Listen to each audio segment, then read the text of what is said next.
What does that mean? It is time for the 6th grade to pony up.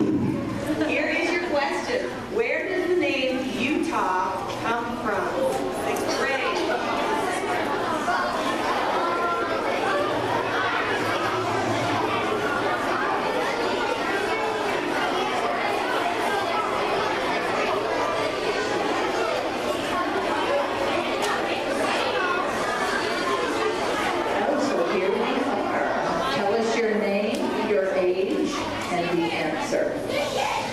My name is Alyssa. I'm 12, and the answer is from the Ute Indians that used to live in Utah.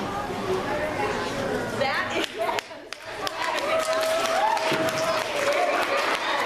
Have they gotten the points yet? Almost? Are they getting close? You just got your points. You just earned 2 books for your library. You should give yourself a hand.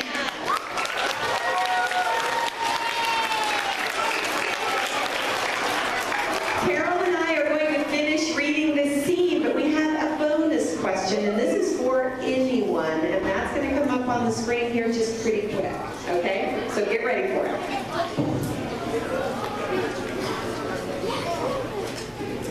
There's no one in there, she said. This is the smallest classroom I've ever seen, George. There are tiny desks and benches in it. I dragged the second desk toward the porch. Gracie whinnied at me. Come over here, George, quick. You want to help me with this first?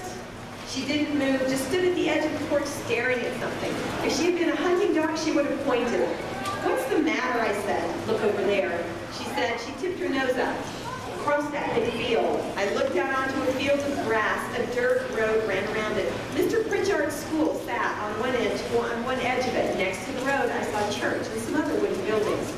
Wow, Dover isn't a very big town, is it, I said. No cars or buses or anything. And hey, that field must be the village green. Remember, Gracie? I said, like on the drawing of Boston in the museum.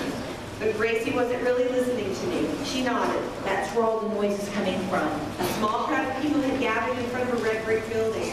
The building stood near the village green. The people hollered at a man on the steps above them. They sounded angry. What's going on, I said. Do you see Mom and Dad? No, Gracie said. Check out how everyone is dressed, though. Like the people in our history books.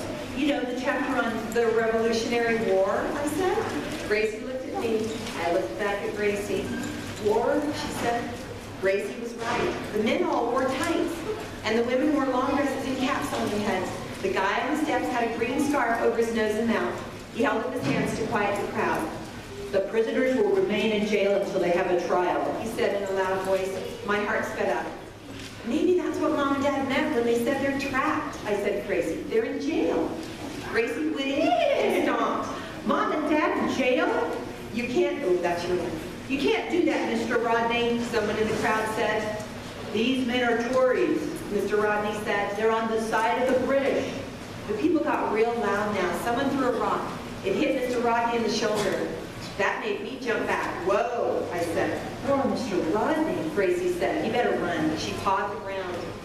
the colonies must be free from British rule. Mr. Rodney said. He held his shoulder like it hurt. We will fight for our freedom if we have to. You may not join us, but you cannot stop us. Our guns will stop you, The man said. I caught my breath and grabbed at Gracie. I got a handful of names. We're in Delaware, all right, I said, right before the Revolutionary War. Oh, great, oh, great, oh, great. Gracie said. Did they shoot horses in the Revolution? She paced. If a horse can do that, how should I know? I said. Besides, you're not going to the Revolution. We have to break Mom and Dad out of jail. Why didn't they choose a safer time to come to Dover? Gracie said. I was thinking the same thing. Twins do that sometimes. Now we're right in the middle of trouble, too, I said. This is terrible. Gracie touched her locket with her hoof. Her horsey face looked all around. Another rock sailed toward Mr. Rodney and almost hit his head. More people picked up rocks. Bad, bad, bad, bad. Is Mr. Rodney one of the good guys? Gracie said. He's on the back of the Delaware quarter, I said, so I guess he is. I collect state quarters, sort of, when I don't spend them on candy. Then why did he throw our parents in jail? Gracie said. She was getting grouchy again. I shrugged. How should I know? We need answers right now from that Mr. Rodney guy. Gracie knelt down. Get on my back, George. Are you crazy? I said. Those people have rocks. I didn't budge. And they're throwing them. Mr. Rodney tried to calm the crowd, but the people moved close to him. They yelled and shook their fists. Now, George. Gracie used her bossy sister horsey voice. I was more afraid of Gracie than getting hit in the head with a rock. Oh, all right, keep your tail on. I climbed onto her back and grabbed her fistful of names. Stop pulling my hair. She said. Gracie jogged or trotted or whatever, but she was bouncing my brains loose. Ooh, this is it. Hanger. All right, the bonus question, and this is for anyone. And I think we should have, can we have the school librarian choose someone to answer it when it's time? Okay, George and Gracie traveled back in time to this date in their next adventure. These are the first two books, and here's the mystery book. Okay, and we have hints. Do you need a hint? Yeah. Okay. Big hints to the title of the book is The Wizard of Menlo Park. Natalie, can you hit?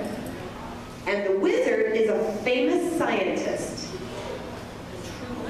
A true life scientist, not like me, just somebody who hangs out in a lab coat.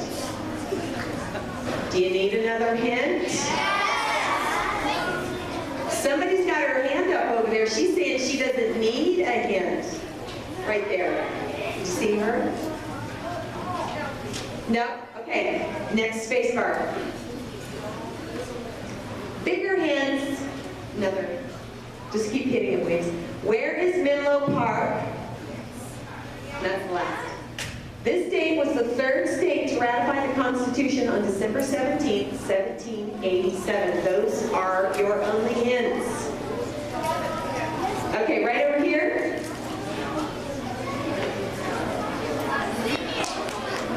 Write your name, your age, and the answer. My name is Devin, and I'm 11, and it's New Jersey.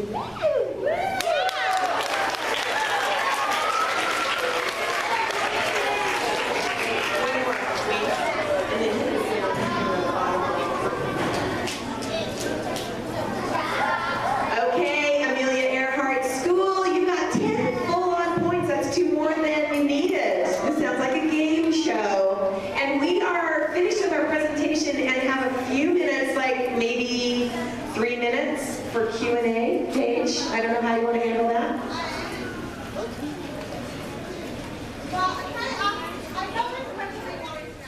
Okay. One question I'll have to do is that doctor, you know, doctor and doctor out. Doctor Who. Okay,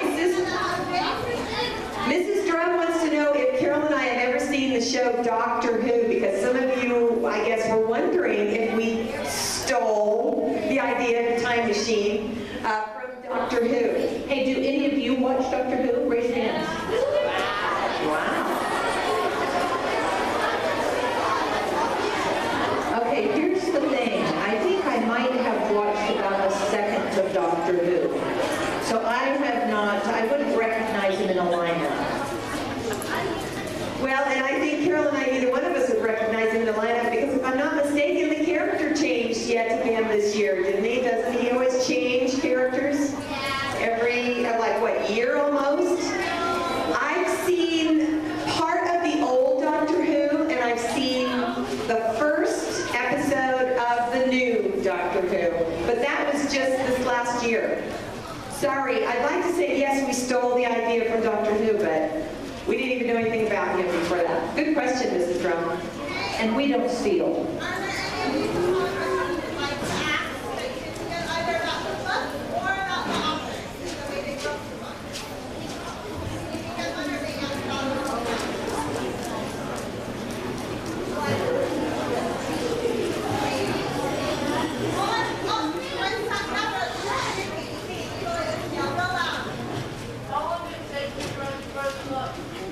How long?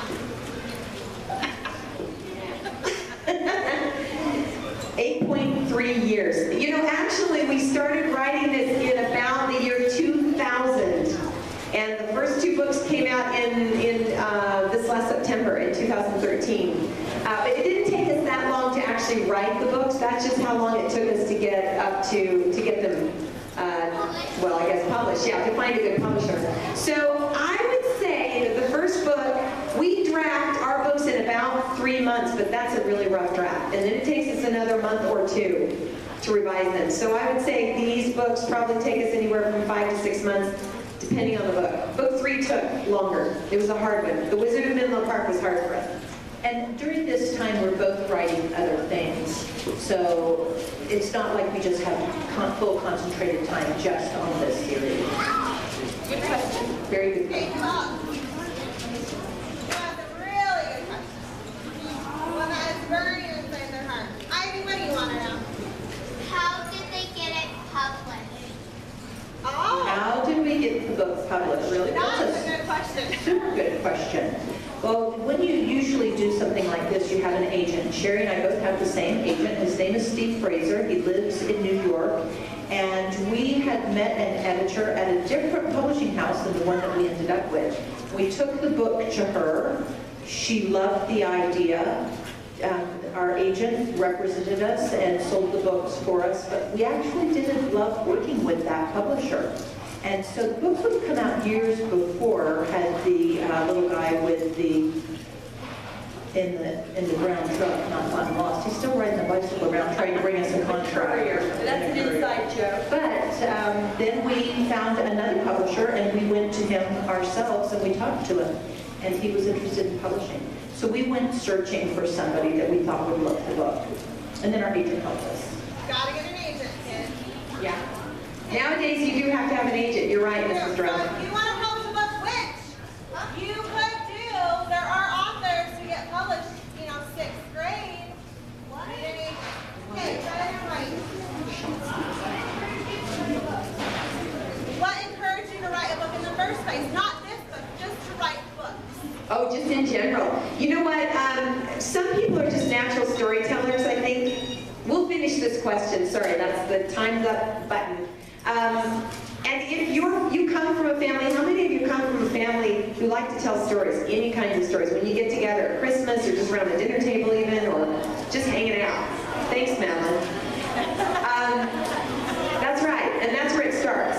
If you're interested in telling good stories, that's sort of the step just before writing them down. The writing them down part is a little harder, but I come from a really, really big storytelling family, and that has just made me interested in stories since I was a kid. So who's the oldest kid in this room? Would they be 12 years old, teachers? 12. Maybe 13? Or just 12? Okay, 12. When I was 16, so 4 years older than you oldest kids are, I started writing the stories that wound up in my very first book.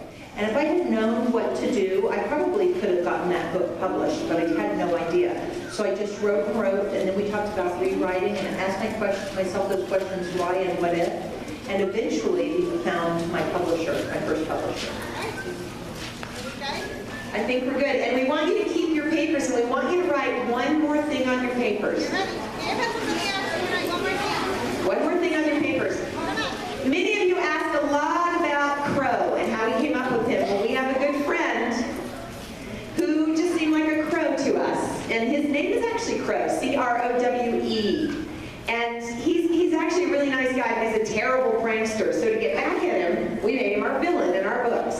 So our question is, who would you make the villain who in real life would you model your villain after? So write that on the paper.